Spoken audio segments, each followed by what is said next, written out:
Hello, everyone. Welcome to Crime Scout. Before we dive into today's incredible case, I want you to imagine something. You're a parent, and one day your child goes missing. Years pass, decades pass. You never stop searching, never stop hoping. Then, 20 years later, you get a phone call that changes everything. Your child has been found. But here's the twist. The DNA results reveal a truth so shocking, it'll make you question everything you thought you knew about this case. Today, we're covering one of the most bizarre and heartbreaking missing person cases in American history. The disappearance and discovery of Nicholas Barkley, a 13-year-old boy from Texas who vanished in 1994 and reappeared 3 years later in Spain, except it wasn't really him. If you're new to Crime Scout, we dive deep into true crime cases that will leave you speechless. So make sure to hit that subscribe button and turn on notifications. Trust me, you're going to want to hear this story from beginning to end. Let's get into it. It was June 13th, 1994, in San Antonio, Texas. Nicholas Barkley was your typical 13-year-old kid. He had blonde hair, blue eyes, and stood about 4 feet 8 inches tall. He lived with his older sister, Carrie Gibson, her husband, and his mother, Beverly Barkley. Nicholas wasn't an angel, let's be honest. He'd gotten into some trouble. Nothing serious, just typical teenage rebellion stuff. Skipping school, talking back, the kind of things that worried his family but weren't completely out of the ordinary for a kid his age. On that June day, Nicholas had been playing basketball at a park near his home in the neighborhood. When it started getting dark, he called his sister Carrie from a payphone and asked her to pick him up. She was busy and told him to walk home. It was only about a mile away. That phone call was the last time anyone in the Barkley family heard from Nicholas. He never made it home that night. He simply vanished. When Nicholas didn't come home, his family initially thought maybe he'd run away. He'd threatened to do it before when he was upset. But as hours turned into days, and days turned into weeks, the family realized this was different. Beverly Barkley reported her son missing to the San Antonio Police Department. A missing person investigation was launched, but in the mid-90s, missing children cases didn't always get the attention they deserved, especially when the kid had a history of minor behavioral issues. Police investigated. They searched the area. They interviewed friends and family, but there were no solid leads. No witnesses saw Nicholas after that phone call to his sister. No evidence pointed to what happened to him. It was like he disappeared into thin air. The family was devastated. Beverly was consumed with guilt and grief. Carrie blamed herself for not picking him up that night. The what-ifs haunted them constantly. Months turned into years, and still no Nicholas. Then, in October 1997, 3.5 years after Nicholas disappeared, the family received a shocking phone call. It was from the U.S. Embassy in Spain. They said they'd found Nicholas. He'd been discovered in a village called Linares, Spain, claiming to be the missing boy from Texas. He told Spanish authorities that he'd been kidnapped by a child trafficking ring, held captive for years, tortured, and transported across Europe. He said his captors had dyed his hair dark brown and even changed his eye color somehow. He had a thick accent now, which he explained was from being around European kidnappers for so long. The Spanish authorities believed his story and contacted the National Center for Missing and Exploited Children in the United States, who then reached out to the Barkley family. You can imagine the shock, the disbelief, the overwhelming flood of emotions. Their Nicholas, missing for over 3 years, found alive in Spain? It seemed impossible, but also, what family wouldn't want to believe their missing child had been found? Carrie Gibson, Nicholas's sister, flew to Spain to identify him and bring him home. When she arrived at the children's shelter where he was being held, she met a young man who looked very different from the blonde, blue-eyed 13-year-old who'd disappeared. This person had dark brown hair, dark brown eyes, and spoke with a noticeable French accent. He was also older-looking, more like 19 or 20 than 16, which is what Nicholas would have been at that time. But this young man knew details. about the Barkley family. He knew about their home, about relatives, about things that seemingly only Nicholas would know. When Carrie looked at him, she wanted to believe. She needed to believe. Despite the glaring physical differences, she convinced herself that trauma and years of abuse could change a person. She agreed that this was Nicholas, and she brought him back to San Antonio, Texas. The young man arrived in the United States in October 1997 and moved in with the Barkley family. Beverly, Nicholas's mother, accepted him as her son. The family held a press conference. Local news covered the miraculous return of Nicholas Barkley. Neighbors and friends welcomed him back, but not everyone was convinced. Some family members thought something was off. The physical differences were too extreme. How could blue eyes turn brown? How could someone's entire bone structure seem different? But grief and hope are powerful forces, and the family wanted so desperately to have Nicholas back that they pushed aside their doubts. The young man, who we now know was not Nicholas Barkley, settled into life in San Antonio. He enrolled in high school, though he struggled significantly. He didn't seem to remember things about his childhood that he should have known. His behavior was strange. His stories about the kidnapping were inconsistent and often changed. But the family explained it away as trauma, as the effects of years of abuse and captivity. However, not everyone was willing to accept this story. A private investigator named Charlie Parker, who had originally worked on Nicholas's missing person case, became suspicious. Parker noticed the physical discrepancies immediately. He started investigating this supposed Nicholas Barkley, and what he uncovered was absolutely stunning.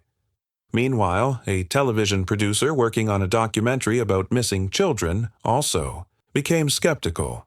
The producer contacted the FBI, expressing concerns that this might not actually be Nicholas Barkley. The FBI began their own investigation, and what they discovered through fingerprint analysis and eventually DNA testing was shocking beyond belief. The young man living with the Barkley family was not Nicholas Barkley at all. He was a 23-year-old French con artist named Frédéric Bourdin. Let that sink in for a moment. A grown man in his 20s had successfully convinced a family that he was their missing 13-year-old son, despite looking completely different. How was this possible? Who is Frédéric Bourdin, and why would he do something so cruel and bizarre? Frédéric Bourdin was born in France in 1974 and had a troubled childhood. He grew up in the foster care system, was abandoned by his parents, and spent his youth moving between different homes and institutions. By his teenage years, Bourdin had discovered he had a talent for deception and impersonation. He began assuming false identities, pretending to be various missing children or orphans to gain sympathy, shelter, and attention. This wasn't his first time pretending to be someone else. In fact, by the time he impersonated Nicholas Barkley, Bourdin had already successfully assumed dozens of false identities across Europe. He'd pretended to be a missing French boy, a British child, an abandoned Spanish kid, each time getting placed in children's homes or with foster families until he was eventually discovered and moved on to the next con. So why Nicholas Barkley? In 1997, Bourdin was in Spain, once again pretending to be a lost child. But this time, authorities were getting suspicious. He needed a new identity quickly, one that would be harder to disprove. He accessed records of missing children and found Nicholas Barkley, a blond, blue-eyed American boy who'd been missing for 3 years. Bourdin saw an opportunity. He figured that American authorities would be less likely to scrutinize him closely if he claimed to be from the United States but found in Europe. He also counted on the family's desperation. He knew that families of missing children want so badly to believe their child is alive that they might overlook obvious discrepancies. And he was right. Bourdin dyed his hair darker, though his naturally darker hair was already a problem. He couldn't change his brown eyes to blue, so he invented a story that his kidnappers had somehow altered his eye color, which is medically absurd, but desperate people will believe desperate explanations. He studied everything he could about Nicholas Barkley in San Antonio from library resources and whatever information he could gather. He memorized details, created a backstory about kidnapping and torture that would explain any gaps in his knowledge, or differences in his appearance. When he was discovered in Spain and the authorities contacted the U.S. Embassy, his plan was set in motion. The fact that Carrie Gibson accepted him despite the obvious differences gave him the confidence to continue the charade. But here's where it gets even more disturbing. Bourdin later admitted in interviews that he was actually shocked the family accepted him. He said he expected to be caught immediately, that the physical differences were so obvious he thought there was no way they'd believe him. But they did, and that made him suspicious. In later interviews, Bourdin made a chilling suggestion. He implied that perhaps the Barkley family accepted him so readily because they knew the real Nicholas was dead, and having a fake Nicholas was better than facing the truth of what had happened. He even went so far as to suggest that someone in the family might have been involved in the real Nicholas's disappearance. This accusation created a firestorm and caused immense additional pain to the already suffering family. When the FBI confirmed through DNA testing in March 1998 that this person was not Nicholas Barkley, Bourdin was arrested and charged with passport fraud and perjury. He eventually pled guilty and was sentenced to 6 years in prison. He served his time and was then deported back to France.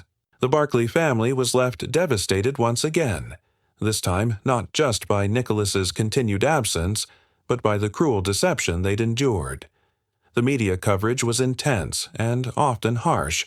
Some people questioned how the family could have been so easily fooled. Others showed compassion, understanding that grief and hope had clouded their judgment. Beverly Barkley, Nicholas's mother, struggled tremendously with the revelation.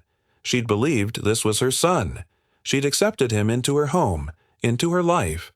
The betrayal and embarrassment were overwhelming. But the story doesn't end there. The question that still haunts everyone involved is, what really happened to Nicholas Barkley? The real Nicholas, the 13-year-old boy who disappeared in 1994, has never been found. There's been no trace of him, no evidence, no closure for over 30 years now. The San Antonio Police Department has continued to investigate his disappearance as a cold case. Over the years, several theories have emerged. Theory number 1 is that Nicholas was abducted by a stranger, possibly someone involved in child trafficking or a predator who was in the area that day. This theory suggests Nicholas encountered the wrong person at the wrong time and became a victim of a crime. His body may have been hidden and never discovered, which sadly happens in many child abduction cases. Theory number 2, and this is the one that Frédéric Bourdin suggested and that has been explored in documentaries, is that someone Nicholas knew was involved in his disappearance. Bourdin claimed that Nicholas's older half-brother, Jason Barkley, who had a criminal history and struggled with drug addiction, might have been involved. Jason died of a drug overdose in 1998, just months after Bourdin was exposed, as a fraud which some people found suspicious. Bourdin alleged that perhaps Jason had accidentally killed Nicholas during a fight or altercation, and the family covered it up. This theory was explored extensively in the 2012 documentary The Imposter, which featured interviews with Bourdin, the Barkley family, and investigators. However, it's crucial to note that there is absolutely no evidence to support this theory. The Barkley family vehemently denies any involvement, and law enforcement has never found anything to suggest the family harmed Nicholas. This theory may simply be another manipulation by Bourdin to deflect from his own cruel actions and to create doubt and chaos. Theory number 3 is that Nicholas ran away and met with some kind of accident or foul play while on his own. Given that he'd threatened to run away before and had some behavioral issues, it's possible he left home intentionally but then encountered danger. He could have fallen victim to the elements, had an accident, or encountered someone with bad intentions while he was vulnerable and alone. Without any evidence, all of these remain just theories. The sad truth is that without Nicholas's body, without witnesses, without concrete evidence, we may never know what happened to that 13-year-old boy on June 13, 1990. 4. The case of Nicholas Barclay and Frederic Bourdin raises so many disturbing questions about identity, deception, and the desperation of families dealing with missing loved ones. How could a family accept someone who looked so different as their missing child? The answer lies in the psychology of grief and hope. When you've lost a child and spent years wondering if they're dead or alive, the possibility that they might be found alive is so powerful that your brain will work overtime to make it true. You'll explain away inconsistencies. You'll rationalize differences. You'll convince yourself that trauma changed them.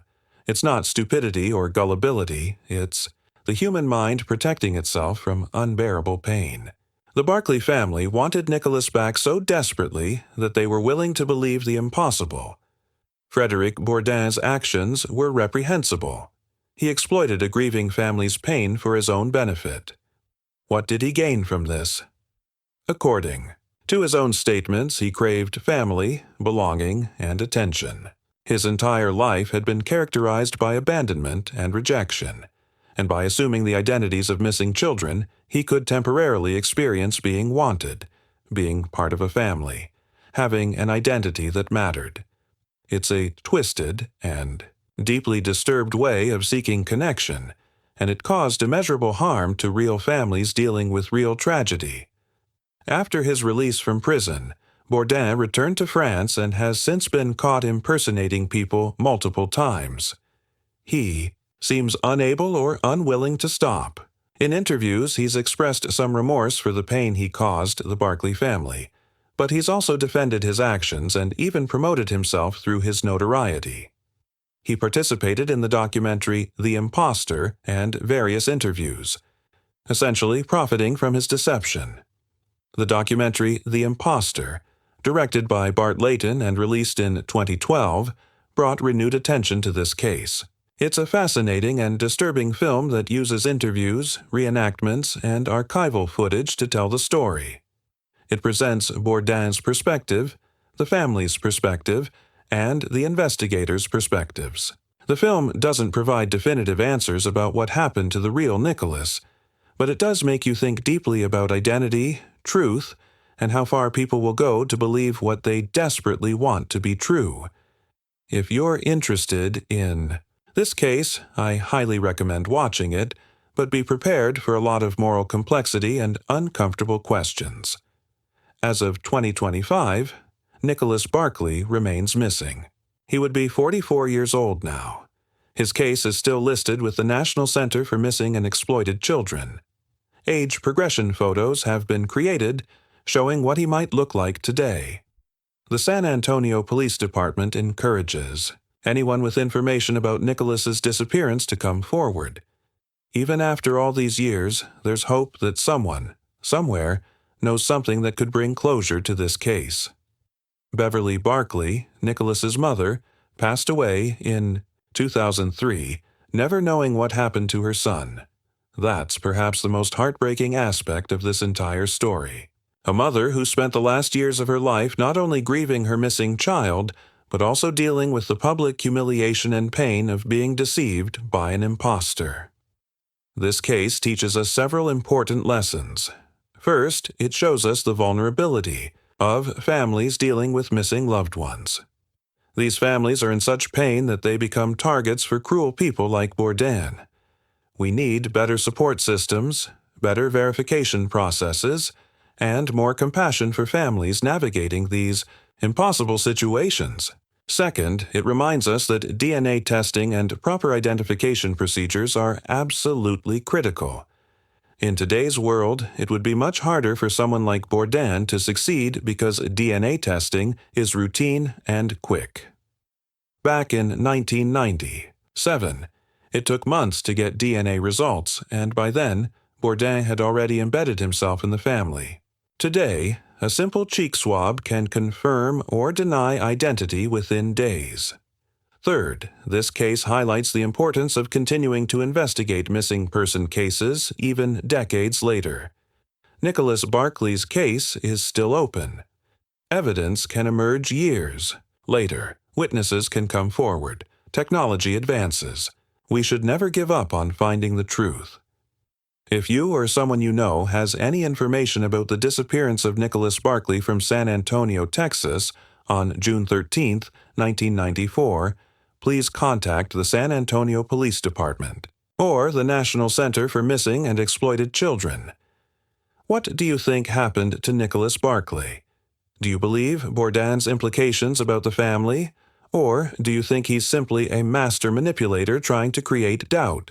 How could a family accept someone so obviously different as their child? These are hard questions without easy answers, and I want to hear your thoughts in the comments. But please, let's keep the discussion respectful. Thank you, and have a nice day.